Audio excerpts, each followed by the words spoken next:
Guys, balik lagi sama Ketua Sekte. Gimana kabar teman-teman semuanya? Baik-baik aja ya kan? Nah, di video kali ini kita akan kembali melanjutkan pembahasan alur cerita Donghua Perfect World episode 266 dan episode 267 ya guys ya. Seperti biasa buat teman-teman yang baru gabung, Abang Frank saranin nonton dulu pembahasan alur cerita episode sebelumnya supaya kalian enggak gagal paham ngikutin kelanjutan alur ceritanya. Linknya udah ada di kolom deskripsi. Oke lah guys, nggak usah kebanyakan drama lagi di awal video. Langsung aja simetriskan posisi rebahan. Inilah waktunya kita baku hantam.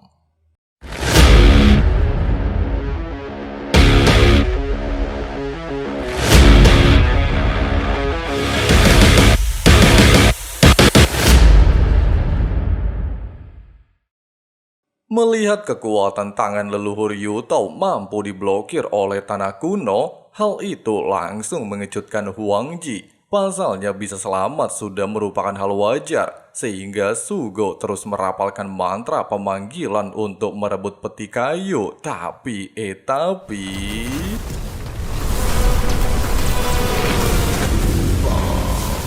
Ledakan barusan jelas memancing kemarahan Raja Makam, bahkan memperlihatkan bentuk tangannya di area tanah kuno, serta memblokir kekuatan leluhur domain asing. Sementara King Shihao justru berambisi untuk membunuh mereka suatu hari nanti, di mana rombongan Sugao telah mengkhianati wilayah kekaisaran. Di sisi lain, kedua pihak saling melepaskan kekuatan satu sama lain, sehingga memaksa tangan leluhur kuno domain asing terus merebut peti kayu. Meski Sugao menyadari sebuah fakta, kedatangan Raja Makam untuk menghentikan aksi leluhur kuno Yutao, namun sering berjalannya pertarungan, tangan leluhur kuno menunjukkan tanda-tanda kehancuran, sehingga membuat mereka tidak lagi memiliki jalan keluar dan kemungkinan gagal mendapatkan peti kayu. Tepat di saat leluhur kuno Yutao dalam posisi terdesak, sebuah tangan raksasa terlihat menunjukkan diri, di mana tangan kuno tersebut adalah tangan leluhur klan Anlan, bahkan tanpa basa-basi langsung memberikan bantuan, sehingga dapat mengambil harta karun yang mereka cari selama ini. Sayangnya, usaha kerjasama kedua leluhur tidak berjalan sesuai rencana. Pasalnya kejadian sebelumnya justru memancing Raja Pemakaman menunjukkan diri, serta berniat untuk menghentikan tindakan leluhur domain asing.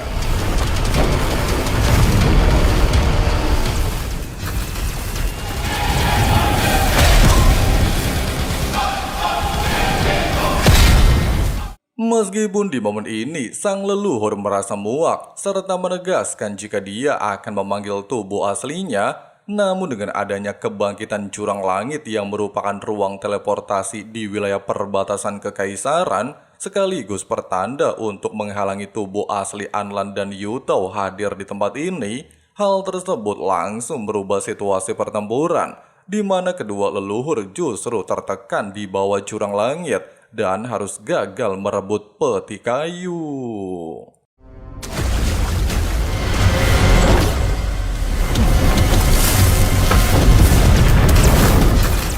Sementara itu, di saat King Shihao memikirkan cara untuk mendapatkan peti kayu yang diperebutkan oleh para Raja Abadi, bahkan memiliki kekuatan aneh, rombongan Sugao pada awalnya mengajak Shihao bekerja sama menaklukkan peti kayu. Setelah itu, barulah mengerahkan kekuatan masing-masing untuk memperebutkan harta tersebut. Melihat Shihao tidak memberikan respon sedikit pun, serta nyaris memancing kemarahan Huang Ji dan Gu Hao, Sugao lantas mencoba untuk menenangkan suasana dan tidak mempermasalahkan siapa yang duluan tiba di tempat ini. Oleh sebab itu, dia memperbolehkan mereka saling bertarung selama proses menaklukkan peti kayu. Bukannya gentar mendengarkan syarat barusan, King Shihao lantas menunjukkan identitas aslinya.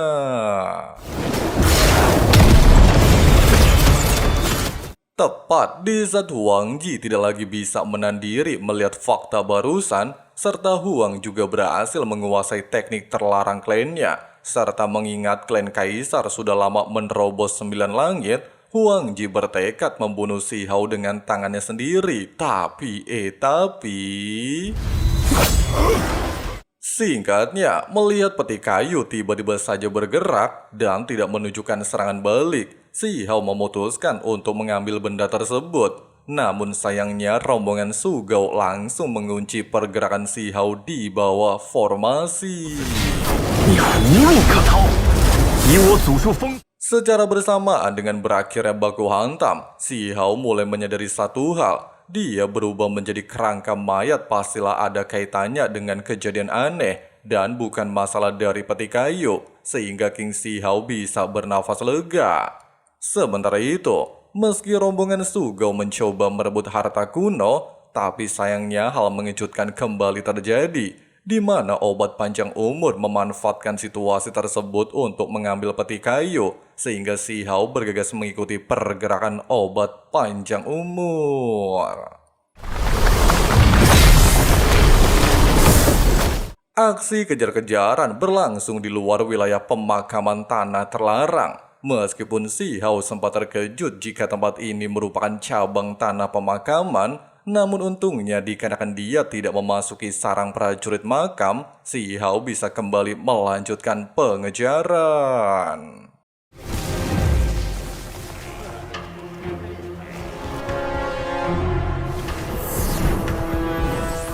Baru saja tiba di pasar pemakaman dan terus melakukan pencarian, obat panjang umur tanpa sengaja bertemu dengan prajurit makam emas bernama Shen Ming yang mengetahui identitasnya, sehingga dia memutuskan untuk segera kembali menghampiri Si Hao dan meminta bantuan.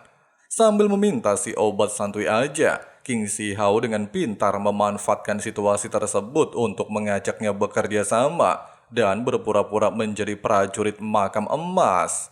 Meskipun obat panjang umur tidak menyetujuinya, serta kedua orang tersebut berada di ranah safe release, namun setelah King Si Hao menyarankan si obat untuk menjadi hewan dan menjamin keselamatannya jika bersedia mengajarkan Si Hao bahasa makam kuno, obat panjang umur pada akhirnya menyepakati perjanjian tersebut.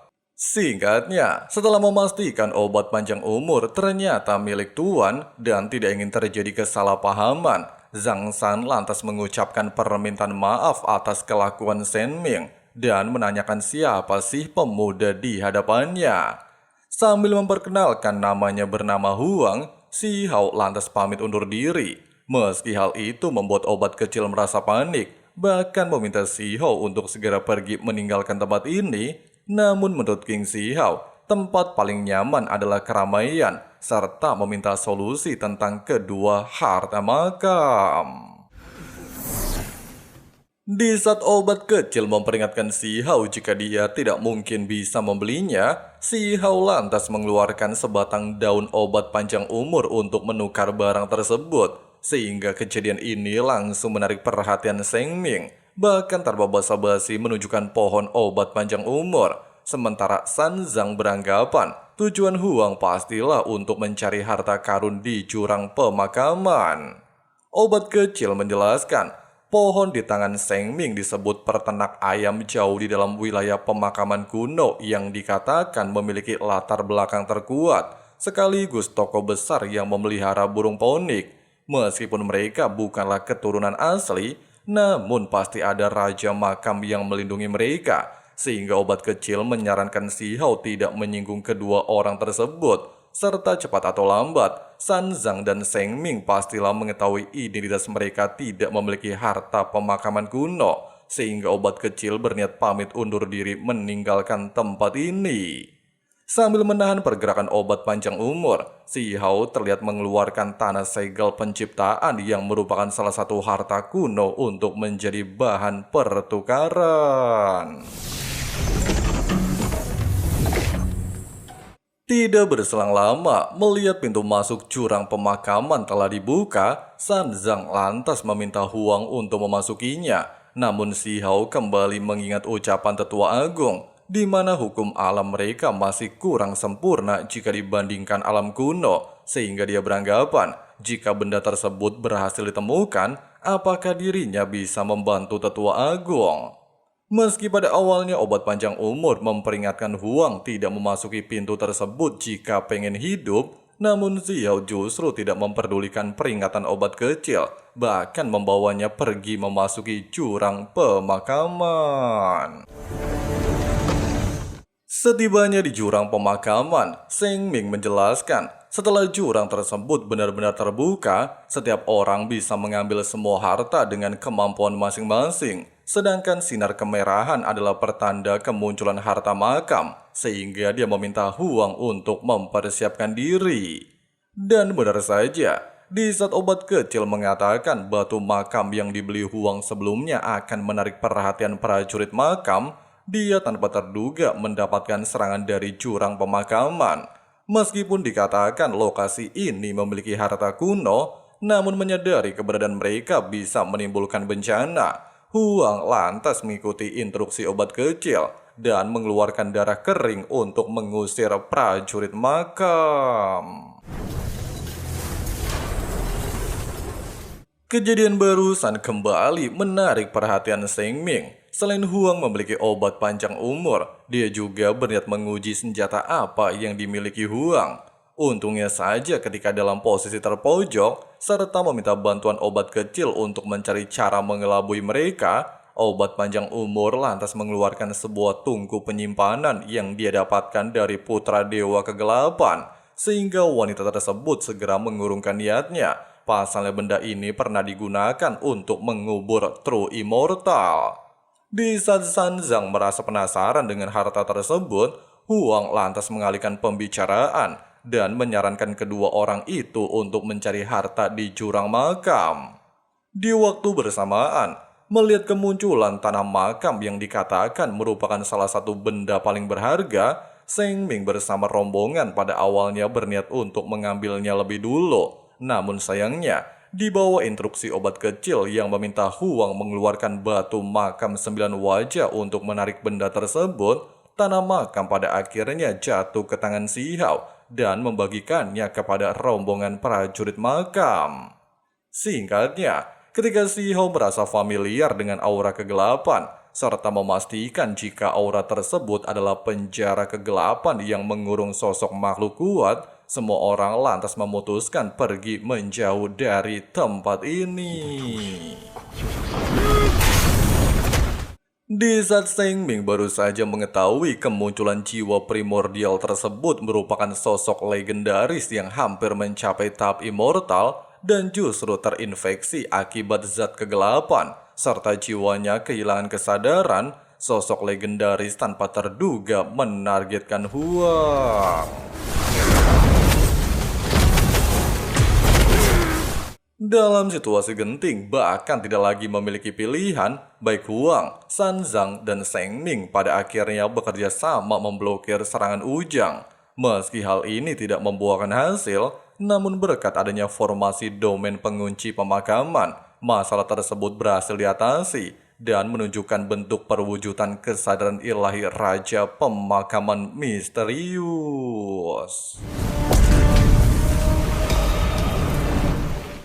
Singkatnya, setelah kondisi aman terkendali dan memastikan bahwa perwujudan barusan adalah penguasa alam mereka yang terkubur di kedalaman jurang pemakaman, Seng Ming justru meminta izin kepada Si Hao untuk melihat peti kayu.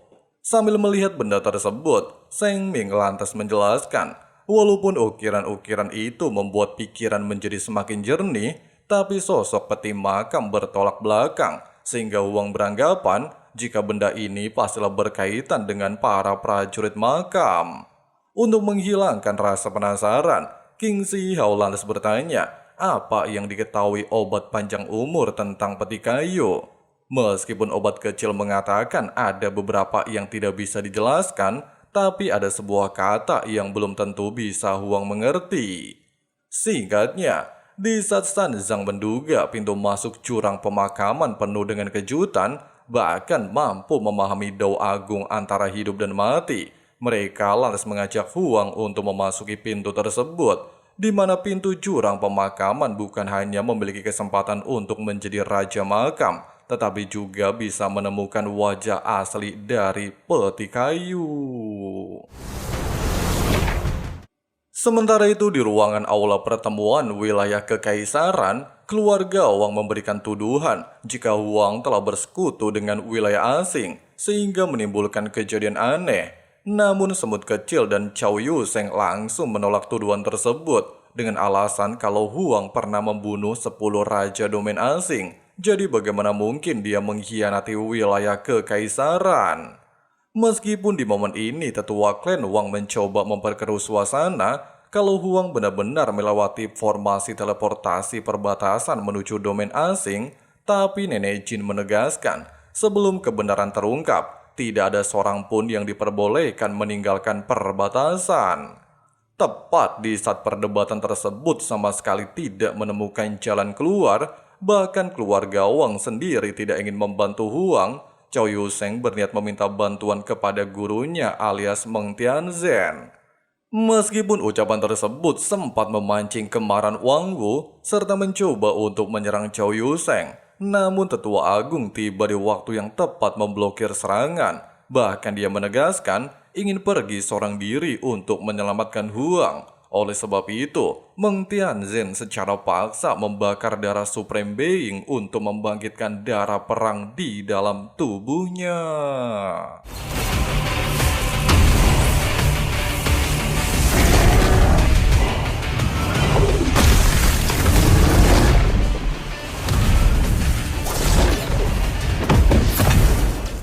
Fakta tersebut jelas mengejutkan semua tetua, di mana pembakaran darah tersebut tidak hanya membuat Meng Tianzhen berhasil menjadi muda kembali, bahkan memperlihatkan ketampanan tetua agung saat masih berada di masa kejayaannya.